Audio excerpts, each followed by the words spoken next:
баары чуркап барып тим менен мындайсыз шеп кандай шеп деп мынтип чеп деп бучат мисалычы баары.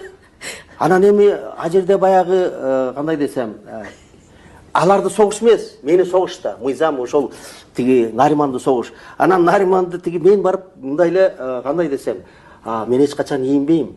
Мисалычы мени ушунчалык мазактап, оокат-сокатымды алып, атам энемди өлтүргөнгө чейин барганда да мен ийилген эмесмин. Анан мен кантип эле ийилем, мисалычы. Балекет болсун, мисалы атып салышсын, мисалычы. Но мен эч качан мисалы тизелеген эмесмин.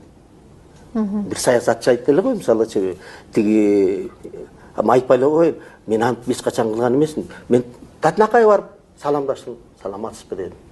Эки колумда мынткен жок, мен бир эле колум менен саламатсызбы дедим. Анан эми мен карабайсыңбы жанагыреки нейросеттиги билбейм мен бул кандай жасап койгон. Мен өзүм күлүп атам ошону көрүп алыпчы, ошону тиги жасап койгонуна. Ачууңузга тиген жок ба ал нерсе? Эми ачуума тигенде эмне? Мен андайга мисалы сен башында айтпадыңбы тиги мен тиги кандай десем, кожам катуу мисалычы көнүп алгам андайга. Алмаз Шаршеновдун анда эмне деген мен эмне гана кылган жок. Көнүп алгам мындайгачы. Кандай десем, эми ошол экени эми байкуш карапайым калк билбейт да. Карапайым. Ошону 5-6 киши келип менден сурады. Ай, сага эмне болуп калган? Эмне эңкейип атасың депчи. Анан эми айтам да, алтындарым эңкейген жок, бул нейросет десең деле түшүнбөйт. Кандай нейросет? Ушундай да болобу депчи.